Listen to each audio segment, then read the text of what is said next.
Bueno, vamos a conversar con uno de quienes estuvieron presentes, de uno de los abogados de las partes, Pedro Ortustegui, que es abogado querellante por la Fundación Ciudadano Inteligente. Pedro, gracias por acompañarnos hoy en CNN Chile.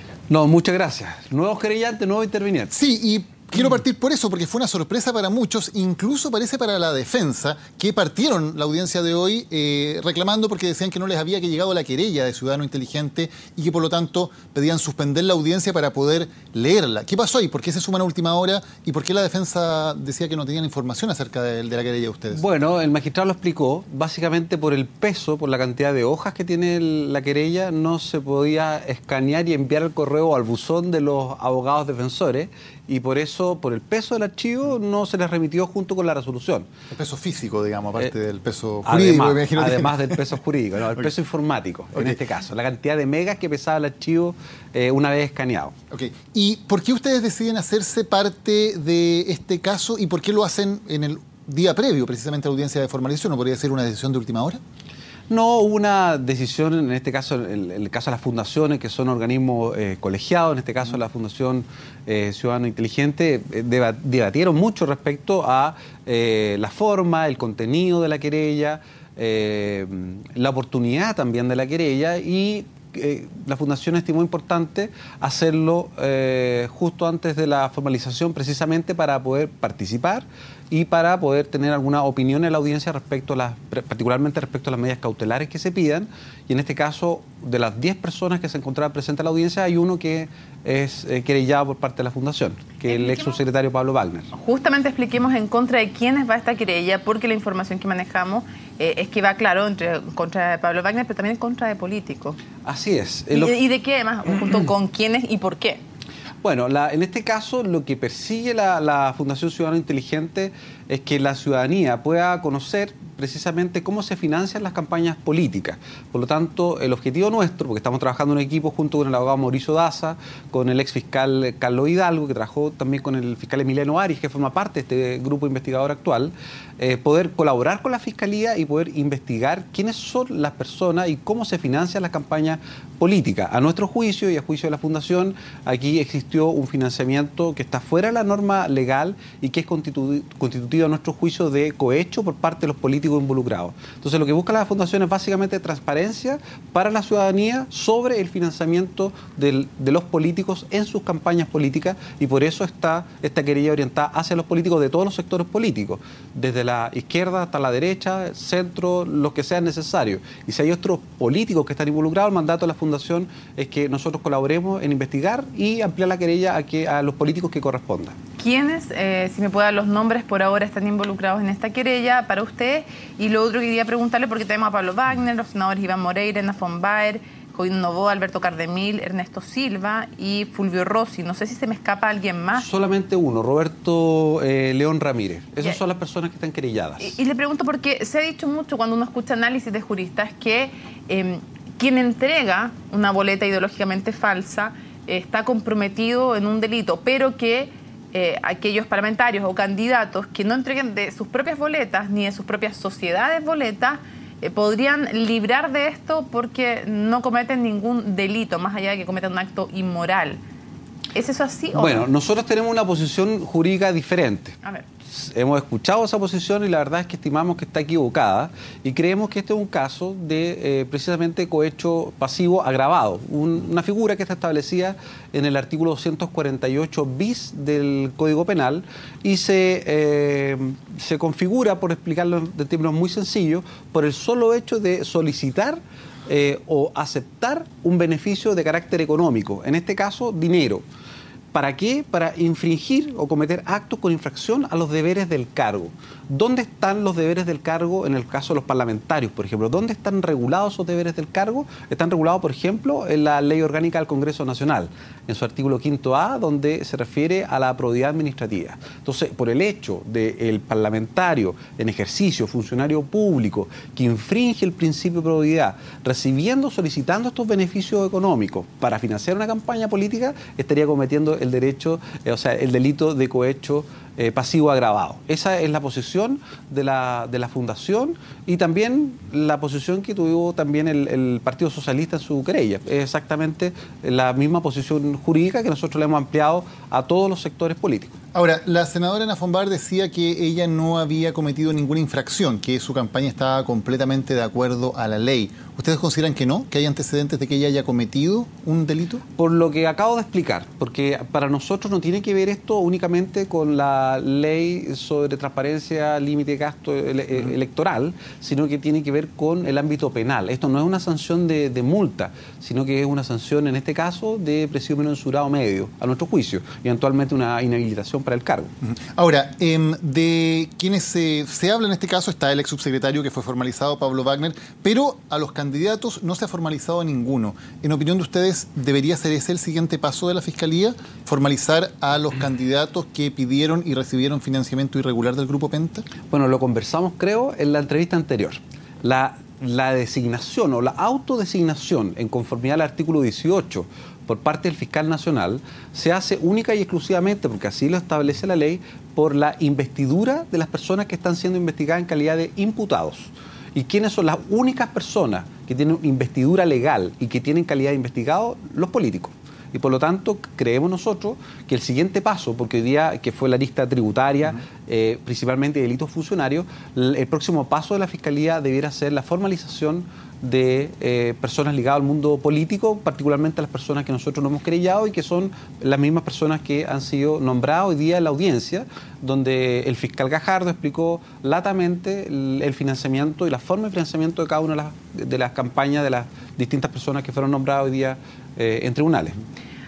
Ustedes no apuntan su énfasis al Grupo Penta en sí, están con otro énfasis, pero está en el marco de algo que involucra evidentemente al Grupo Penta. Sin embargo, quisiera saber su opinión o su tesis respecto de si podría hablarse o no aquí de una configuración de una asociación ilícita. A ver, nosotros no nos querellamos contra los controladores del Grupo Penta, básicamente porque la ley no lo permite. Para poder intervenir en esta causa necesariamente tenían que haber funcionarios públicos involucrados y que en este caso se hubiera afectado la probidad pública, se hubiera cometido el delito o estuviera presente, en este caso la Fundación Ciudadano Inteligente, dentro de la provincia.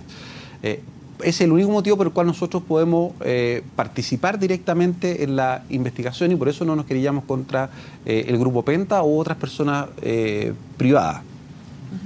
Pero le pregunto, ¿creen ustedes como tesis, creen que puede configurarse aquí una asociación ilícita de parte del Grupo Penta? Por el momento y por los antecedentes que ha relatado el fiscal nacional en la formalización y posteriormente el fiscal Gajardo, creemos que están bien estructurados los delitos. ¿Qué hizo la Fiscalía? En vez de agruparlos por persona, que normalmente se hace en las audiencias al indicar el nombre de una persona, la conducta y el delito, lo que hizo la Fiscalía fue agruparlos por grupos de delitos. Y hizo 18 grupos de delito y fue asignándole esos grupos de delito a las distintas personas para efectos de poder buscar una responsabilidad, a mi juicio, en forma más ordenada. Y creo que esa es la posición correcta. No veo yo por ahora, por el momento, que exista una asociación ilícita. Bueno, la querella de ustedes también va dirigida contra Fulvio Rossi y contra Roberto León, dos políticos de la nueva mayoría, por, en este caso, las boletas de SQM, no las boletas de... La lista Soquimich. La lista Soquimich del caso Penta. Concretamente, ¿ustedes creen que los antecedentes que hay sobre Fulvio Rossi y sobre Roberto León son asimilables o son similares a los que existen sobre políticos financiados por Penta de manera irregular? A nuestro juicio y por los antecedentes que tenemos es exactamente lo mismo. Y creemos que es muy importante, y también hoy día el fiscal lo mencionó públicamente, no sé si es una presión o no, pero me sumo a las palabras del fiscal Gajardo, que el Servicio de Impuestos Internos evidentemente debe ampliar su querella, al menos respecto a Soquimich, a todos los meses, y del 2009 en adelante al menos, o del 2008 en adelante, para efecto de conocer la contabilidad de esa empresa, ya que solamente en un mes, en julio del año 2009, se encontraron numerosas boletas ideológicamente falsas, entre las cuales se encontraba, por ejemplo, la de Pablo Wagner. Y de lo que ya sabemos de Fulvio Rossi y Roberto León, porque en ese caso tenemos las boletas de personas cercanas, pero no hay mails o todavía no hay otro tipo de comunicaciones para poder cerrar aquello. ¿Ustedes creen que puede haber ese tipo de otros elementos o de otras pruebas que configuren un caso similar al que hay en el caso del financiamiento de Penta? Yo creo que es bastante indiciario que sí existe, porque si esto ocurre solamente en un mes, imagínense la información que puede recabar el fiscal en la investigación contable de 4 años y posteriormente el análisis, por ejemplo, los correos electrónicos que pudieran existir en la estructura de SQM con distintos partidos políticos. En realidad esto, y de hecho también se mencionó un poco en la audiencia por parte de los, no me acuerdo si fue dentro de la audiencia o fuera, en realidad la existencia de otras empresas que podrían tener el mismo sistema de operación para efecto de reducir su base imponible y pagar menos impuestos. Por lo tanto, esto está empezando, no sabemos a cuántas empresas se puede extender, pero creo que la arista Soquimich permite en este momento que el Servicio de Impuesto Interno amplíe su querella para que el fiscal pueda hacer su trabajo y nosotros también en este caso como representante de la Fundación. Si no hace de mutuo propio la ampliación de la querella del Servicio de Impuestos Internos, ¿hay alguna otra medida que pueda forzarlo a ampliar? No. Hoy día está absolutamente en manos del Servicio de Impuestos Internos y por eso es muy importante la presión de ustedes, los periodistas, los medios de comunicación, la gente, a los organismos llamados a fiscalizar y a promover las acciones penales, en este caso del ámbito tributario, que permitiría al fiscal incautar la información contable de SQM. ¿Derechamente tiene alguna aprehensión respecto a lo que pueda no hacer el Servicio de Impuestos Internos cuando la arista Soquimich podría involucrar potencialmente a personeros de la nueva mayoría? Bueno, a mí me preocupó mucho que inicialmente la querella o la denuncia abarcaba los 4 años y posteriormente, una semana después de presentarlo, el Servicio de Impuestos Internos lo limitó solamente a julio del 2009.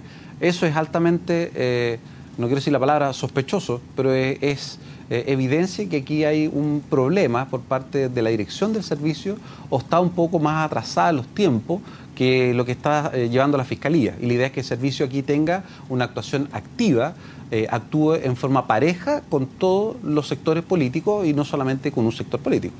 Carlos Eugenio Lavín, a la salida, y lo revisamos recién en sus declaraciones, decía que aquí se les estaba presentando como si fueran una mafia, como si fueran Al Capone o algo parecido, sus palabras textuales. ¿Le quedó la impresión de aquello, de lo que hizo la Fiscalía en el día de hoy?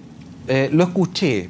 La verdad es que yo lo puedo entender desde el punto de vista humano. Es muy difícil para una persona sentarse ahí con público, prensa, y escuchar la cantidad de hechos e imputaciones que se le hizo a Carlos Eugenio Lavín. Es entendible desde el punto de vista humano la reacción, pero la verdad, desde el punto de vista procesal o de lo que se vivió en la audiencia, los fiscales fueron bastante cautos, no exageraron ninguna información, entregaron una información limpia, digerida al magistrado para que pudiera resolver y se hizo un par de comentarios al final respecto a que esto venía desde los años 90, básicamente que esto iba del junior a agente general, que podrían haber provocado quizá esa reacción con ira, en el fondo, que el imputado manifestó a la salida de la audiencia. Le quiero preguntar algo en su experiencia como fiscal, un asunto práctico. Si el juez en la audiencia de mañana o de pasado mañana, no sabemos hasta cuándo va a durar esto, decidiera finalmente acoger la petición del Ministerio Público y dar las prisiones preventivas,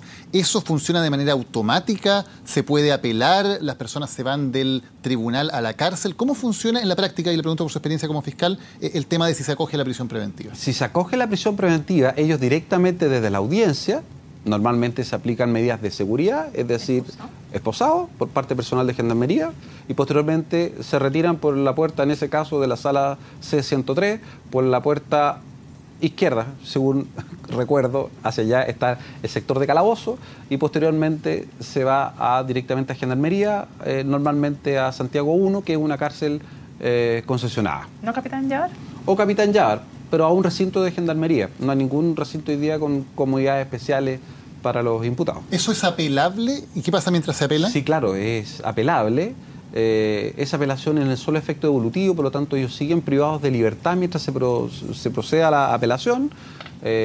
Si no se da la prisión preventiva, también lo puede apelar, en este caso el Ministerio Público, o nosotros, por ejemplo, que vamos a pedir la prisión preventiva a Pablo Wagner, también podríamos apelar si es que el magistrado, por ejemplo, no acoge nuestra petición, y eso se va, en este caso, a la Corte de Apelaciones de Santiago. ¿Y qué tan importante es para ustedes, para el éxito de la investigación, el que se concedan estas prisiones preventivas, o tiene que ver con una señal, tiene que ver con la gravedad de los delitos? ¿Por qué es tan importante para ustedes el tema de la prisión preventiva? A ver, nosotros, en particular respecto a la única persona que nosotros tenemos que querellar y se encuentra presente en la audiencia, tiene que ver eminentemente por la formalización que hizo el Ministerio Público, por la cantidad de delitos, por el tipo de delitos. Pablo Wagner fue formalizado por lavado de activos, fue formalizado también por delito tributario del artículo 97, número 4, inciso primero, inciso cuarto. Fue formalizado también por cohecho. Es decir, la suma de todos esos delitos es un delito o una pena superior a los 5 años y un día. Y por lo tanto, en esos casos, y normalmente en todos los casos similares donde se sobrepasa la pena de 5 años y un día, el juez de garantía decreta la prisión preventiva. Y creemos que en este caso, cumpliéndose los mismos requisitos que para cualquier otro ciudadano, se apliquen las mismas reglas y él quede en prisión preventiva igual que los controladores del Grupo Penta. Abogado Pedro Urtuztegui, gracias por haber estado hoy con nosotros en CNN Chile. Buenas tardes. No, muchas gracias a ustedes.